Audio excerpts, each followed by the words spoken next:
Hello दोस्तों, हमारे channel fact of बल्ले में आपका स्वागत है। आज का हमारा टॉपिक है कि कांच की बोतल कैसे बनाई जाती हैं। इससे पहले आप हमारे चैनल पर नए हो तो हमारे चैनल को सब्सक्राइब करें और बेल आइकन को क्लिक करें ताकि हमारी आने वाली वीडियो का नोटिफिकेशन आप लोग पहुँच सके। दोस्तों, आज पूरी दुनिया के अंदर कांच की बोतलों का प्रयोग में ली जाती हैं। हालांकि प्लास्टिक के प्रयोग के बाद कांच की बोतलों का उपयोग कम हो गया है, क्योंकि प्लास्टिक की तुलना में कांच की बोतल बनाने में खर्च ज़्यादा आता है। चलिए जानते हैं कि कांच की बोतल बनाने में किन सामग्री प्रयोग किया जाता है। तो सेंट, सोडा, एस, चूना पत्थर और कललेट का प्रयोग किया जाता है। सिलिका गिलास में बनाने की ताकत देता है। सिलिका का प्रयोग उपयोग के आधार पर अलग अलग प्रतिशत के आधार पर किया जाता है।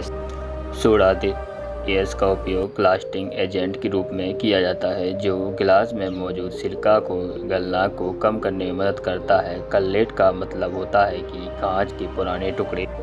दोस्तों, जो कांच हम तोड़ देते हैं या जो किसी काम का नहीं होता है, उस कांच का उपयोग कांच बनाने वाली कंपनी अपने प्रयोग में लेती हैं और उसके बाद उस कांच को महीन कणों के अंदर पीसा जाता है और उसकी अशुद्धियों को अलग अलग किया जाता है। इसके अलावा रंगीन कांच को उत्पादन करने के लिए ऑक्साइड जोड़ा जाता है। ये एक बेल्ट कन्वर्टर की मदद से कांच की माल को निरंतर भट्टी में भेजने का काम करता है। इसके बाद कच्चे माल को हॉपर्स में डाला जाता है और मिक्स किया जाता है और अनलोड करके भट्टी के अंदर भेजा जाता है। कन्वेयर के अंदर एक शक्तिशाली चुंबक लगी होती है जो कच्चे माल को लोहे की सामग्री को हटाने का काम करती है। लोहे की सामग्री को इसलिए हटाया जाता है क्योंकि यह इतने तापमान पर पिघल नहीं पाएगी। ऐसी स्थिति में कांच की बोतलों में के अंदर क्रैक आ जाएगा और बोतल खराब हो जाएगी। इसके बाद कच्चे माल को पिघलाया जाता है, जिसकी प्रोसेस 3 चरण में की जाती है। पहला चरण पिघलाना, दूसरा चरण भिगोना और तीसरा चरण शीतलन। कांच को पिघलाने के लिए भट्टी का तापमान 1400 डिग्री सेल्सियस से 1600 डिग्री सेल्सियस तक रखा जाता है। गर्मी की वजह से सिलिका के अंदर बदलाव आता है और पदार्थ पिघलना शुरू हो जाता है। कच्चे माल को प्रदूषण से बचाने के लिए सिलिका आधारित आवर्तनक की भट्टी प्रयोग में ली जाती है। उच्च दक्षता को प्राप्त करने के लिए वायु और ईंधन के अनुपात को सही रखना बहुत ज़रूरी है।